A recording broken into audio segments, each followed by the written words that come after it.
dilihat itu udah banyak banget di dalamnya. Kenapa? Karena kita pengen setiap divisi itu fokus di bagian masing-masing. Nah, sekarang gue pengen bahas tentang viralnya di TikTok nih. Kayaknya paling cocok Iben yang jawab ya. Gitu. Nah, bisa nggak sih diceritain ya? Maksudnya lu keidean apa sih? Sebenarnya kasih sedikit tips dong gitu buat teman-teman yang mungkin pengen juga bikin konten yang viral tuh seperti apa. Itu satu. Gitu ya. Ini pertanyaannya agak bercabang ya. Yang pertama, kasih tipsnya gimana cara bikin konten yang punya potensi viral. Kalau ngomong konten viral itu butuh waktu pastinya ya gitu. Tapi yang punya potensi viral itu yang seperti apa? Itu ke satu. Terus kedua ya, pengen tahu juga sebenarnya kalau misalnya dari sisi influencer ya, kan gue ngeliatnya lu dari sisi influencer ya. Sebenarnya pain point-nya di mana sih kalau diajak kerja sama pebisnis kuliner? Karena kan maksudnya gue pernah ngobrol sama beberapa orang lah yang sebenarnya dia tuh ngomel gitu. Ngomel nih gue kayak ya maksudnya ngomel gitu lah, ngomel maksudnya karena dia merasa bahwa kayak gue tuh kayak bukan something yang berharga gitu, kayak cuma dipakai-pakai doang sebuang gitu. Nah gue mau tahu juga gitu loh dari sisi lo gitu Mas. Jadi yang pertama tentang konten yang punya potensi viral itu bikinnya gimana, sama yang kedua apa sih yang lo pengen sebagai influencer kalau diajak kerja sama tuh dideketinnya gimana, benefitnya seperti apa, tolong dijelasin. Oke, kalau dari sisi konten yang viral sendiri sebenarnya simple sih. Kalau lu di zaman sekarang ini ya, dimana semua F&B bikin Instagram account, bikin TikTok account, dan mereka semua hire satu konten manager untuk upload tiap hari dan lain-lain. Tapi mungkin ada yang viewsnya gede, ada yang viewsnya kecil. Nah sebenarnya untuk lu bikin video views lu gede, lu pengen nyari viral itu, lu cuma perlu nemuin unique selling point lu dari si produk lu atau bisnis lu itu sendiri. Which is itu ya bahasanya cuma, tapi itu sulitnya. Jadi gimana caranya lu nemuin suatu hal yang beda banget dari bisnis lu. Bisnis nggak harus dari produk ya. Kadang tuh orang mikir kayak, wah gue harus bikin yang beda nih. Yaudah deh, gue bikin sushi Padang atau gitu.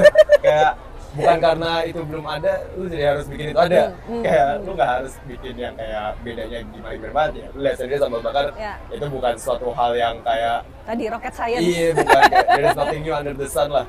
Ini udah kita cuma yang kita bikin yang bedanya di sambal bakar ini, ya tadi yang kita nanya si audience itu belum kayak gua tadi bilang ke Richard, ini yang harus kita highlight dari awal dari segi marketing adalah kontennya ini harus kita bilang ini restoran pertama di Indonesia yang dibikin berdasarkan kemauan audiens. Karena lu nggak pernah dengar satupun ada restoran di Indonesia yang dibikin berdasarkan kemauan audiens. Bahkan lu lihat menu dibikin kemauan audiens aja nggak jarang, kayak menu biasanya dibikinnya kolaborasi chef atau kolaborasi apa. Ini berdasarkan audiens. Nah itu sih unique selling point kita. Mungkin kalau misalkan next tiba-tiba ada influencer lain mau bikin kayak gini juga, unique selling point itu it won't work. Karena udah basi. Nah lo harus nemuin unique selling point lo apa, dan itu yang harus lo gencerin. Cuma si unique selling point itu nggak boleh terlalu jauh dari core value lo sendiri. Jadi kayak harus ada garis tengahnya ini antara core value lo juga nyambung, tapi unique selling point lo juga nyambung. Kayak makanya yang aku sama Richard bikin kan, kita bikinnya coba lu challenge gue bikin restoran apa nih. Nah si challenge itu kan nggak jauh dari konten gue yang biasanya kan. Si unique selling point-nya ada juga. Jadi dua-duanya klop nih.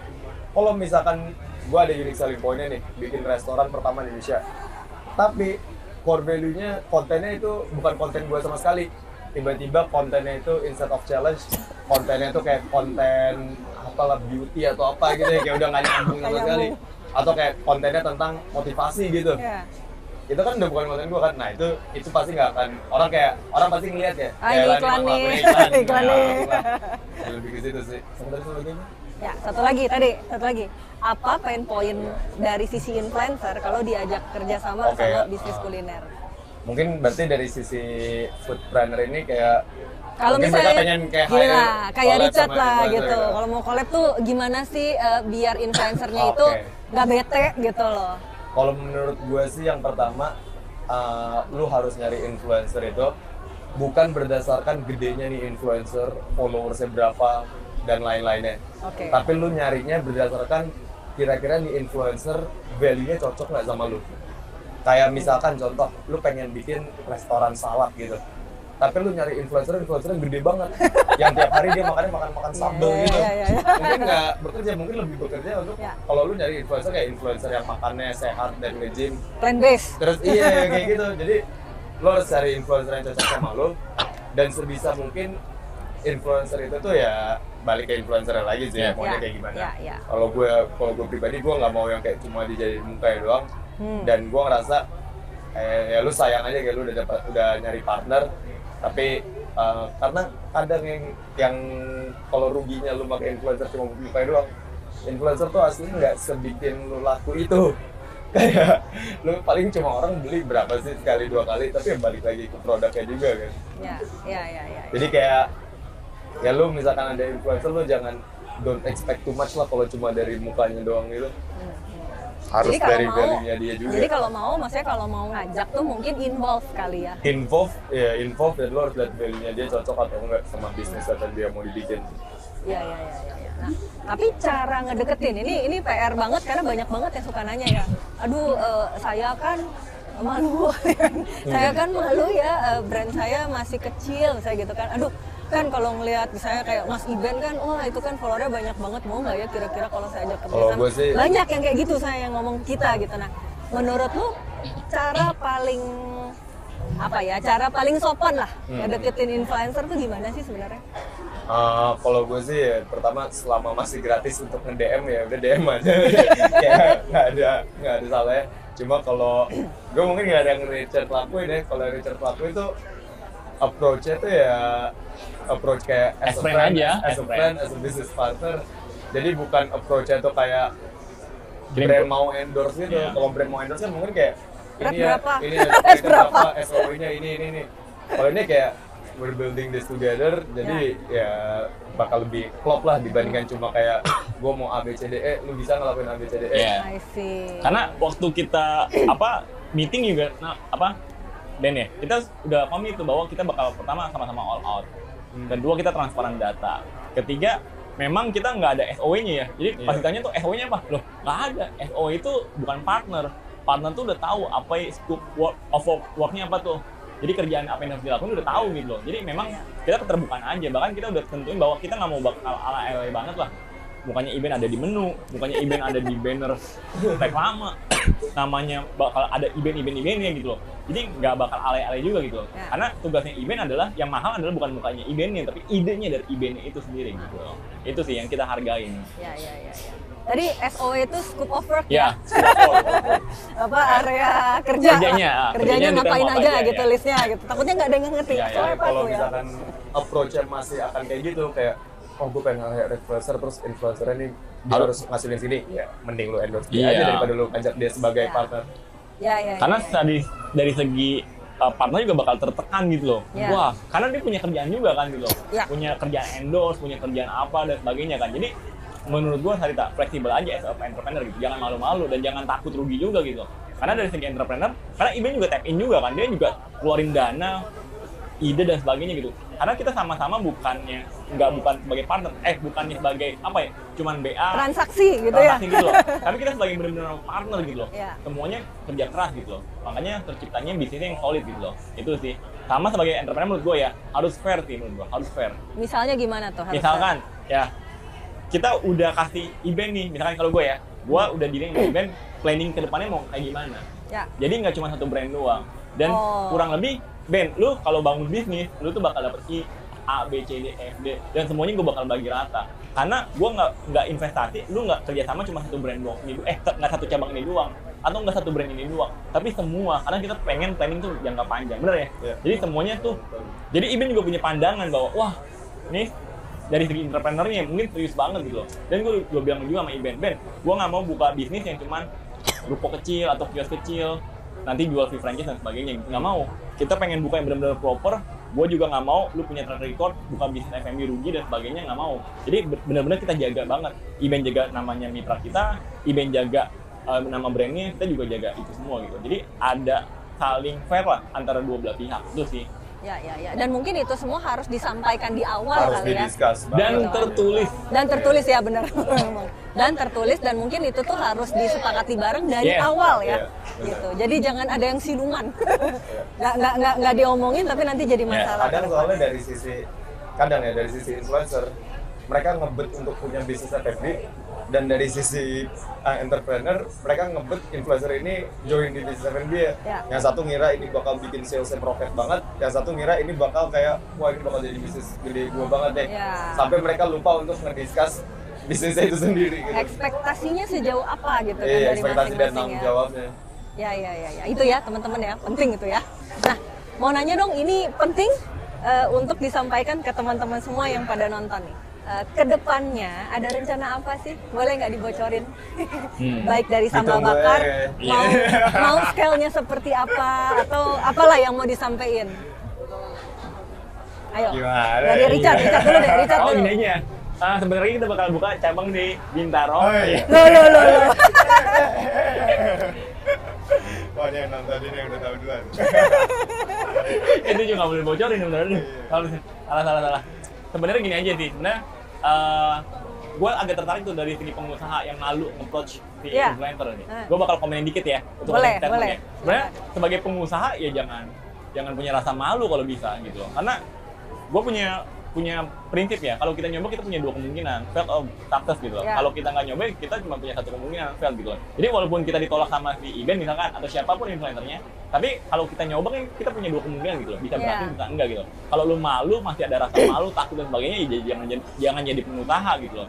Mungkin cocoknya jadi pekerja dan sebagainya gitu loh. Karena mental pengusaha tuh harus kuat banget gitu loh. Tolakan itu udah hal yang wajar menurut gua gitu loh. Dan selama nge-DM itu masih gratis ya kenapa enggak gitu. Jadi jangan takut lah. Dan kayak dulu aja sebenarnya kan kita tadi mau bikin sesuatu yang sebelum ya kan? Dan itu nggak jadi, malah jadi yang ini. Bener. Dan tadinya ada yang sebelumnya ya? Dan jangan underestimate diri kita sendiri gitu loh. Kita kan sebagai pengusaha, kalau gue pengusaha nih, kan semua orang ada yang tahu kan berapa rekening kita masing-masing, berapa kekayaan kita, berapa besar bisnis kita dan sebagainya kan. Ya udah pede aja menurut gue, pede aja. Yang penting idenya bisa diimplementasikan dan fair idenya, itu sih poinnya. Ya. Jadi itu teman-teman jangan takut. Tadi apa rencana ke depan? Jadi scale-nya apa? Kita sih bakal buka beberapa cabang, ya kan? Karena memang targetnya kan banyak juga permintaan dari follower Iben ya, atau dari marketnya si sambal bakar. Buka cabang di sini. Sama lagi, kita akan buka sesuai dengan apa yang diminta. Oke. Berarti ditanya ke followersnya ya? Kita tanya lagi. Kita tanya lagi. Mau bukanya di mana? Kalau di Papua Nugini banyak yang minta buka, kita buka. Ntar dulu, SCM-nya gimana? Jangan gitu. Nih kayak orang yang mengingatkan SCM-nya gimana. Nah, tadi kita udah cerita banyak. Nah, terakhir banget sebelum kita closing, boleh ya kita minta dong closing statement dari masing-masing ya, dari Richard, dari Iben, untuk teman-teman foodpreneur yang lagi pada nonton. Silakan, Chat. Dari gue yang pertama ya. Ingat itu quote yang tadi tuh bagus banget. Marketing bring a new customer, produk make a loyal customer. Itu yang perlu diingat oleh semua pengusaha. Jangan sampai cuman jago marketing tapi nggak jago produk, atau jago produk nggak jago marketing. Jadi sekali lagi itu ya bagus banget quotes-nya. Marketing bring a new customer, produk make a loyal customer. Jadi itu dua hal yang harus sinkron dan klop antara dua divisi tersebut. Oke, thank you. Ben? Kalau dari gue mungkin dari sisi marketingnya sendiri dan dari segi konten untuk para foodpreneur, buat lu pada nih, mumpung TikTok, Instagram, YouTube itu semua nge-upload masih gratis, intinya lu upload aja. Apapun ide lu itu, intinya lu upload aja, lu discuss, lu bikin, karena selama itu lagi gratis ya. Nanti kalau itu nggak gratis udah, lu baru bingung untuk gimana. Pasti udah ada media lain lah, udah nggak gratis. Ya begitulah. Oke, itu aja teman-teman. Kita hari ini udah belajar banyak ya sebenarnya dari mereka berdua. Nah, semoga apa yang sudah di-sharing pada hari ini pastinya akan bermanfaat buat teman-teman. Kita ambil yang bagus-bagusnya aja. Kalau ada jelek-jeleknya buang aja, nggak usah didengerin. Gitu kan? Oke.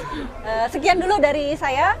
Pamit, pengen coba beberapa makanannya nanti ya. Gitu nanti. Oke. Kalau gitu sampai ketemu di Inspirasi Bisnis Kuliner by Foodies selanjutnya. Bye-bye.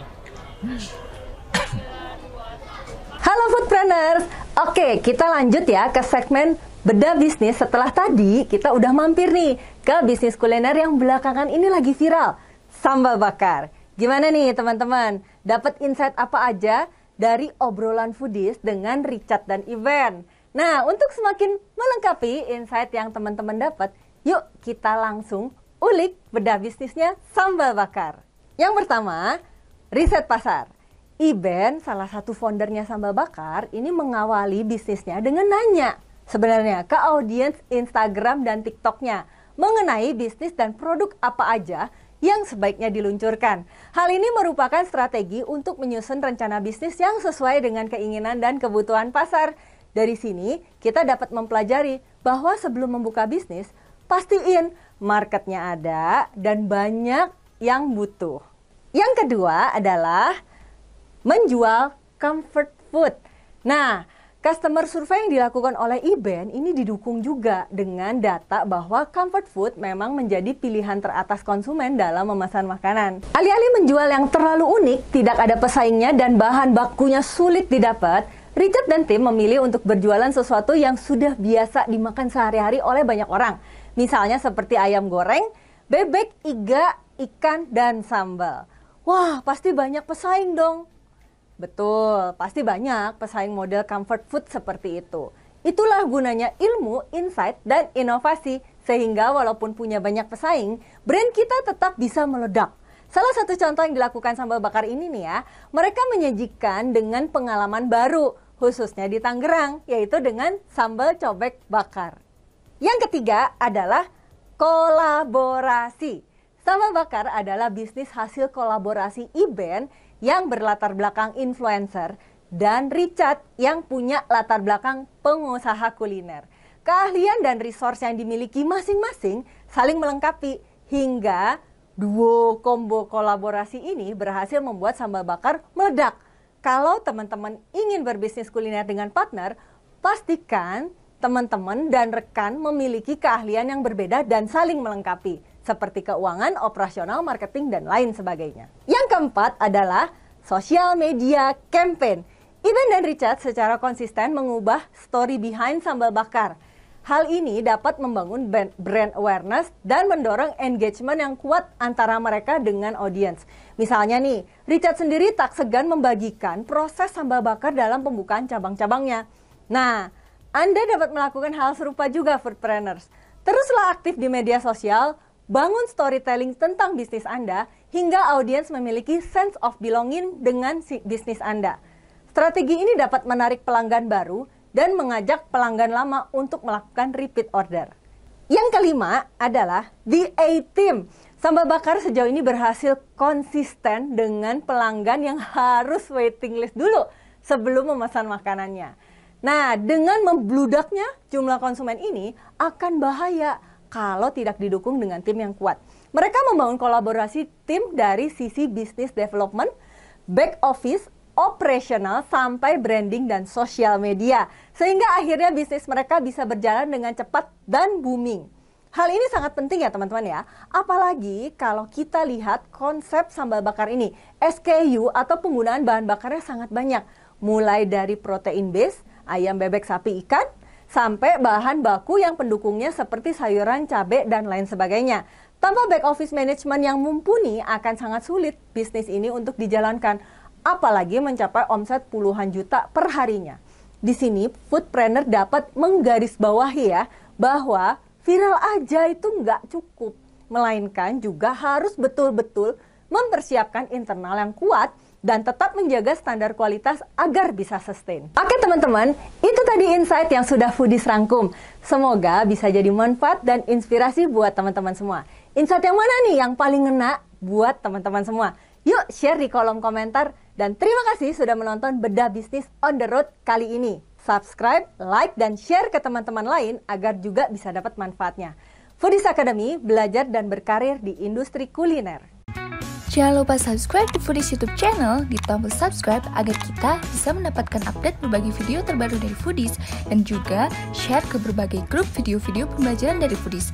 Ikuti kelas-kelas Foodies terbaru dan sekolah bisnis kuliner, kunjungi www.foodies.id.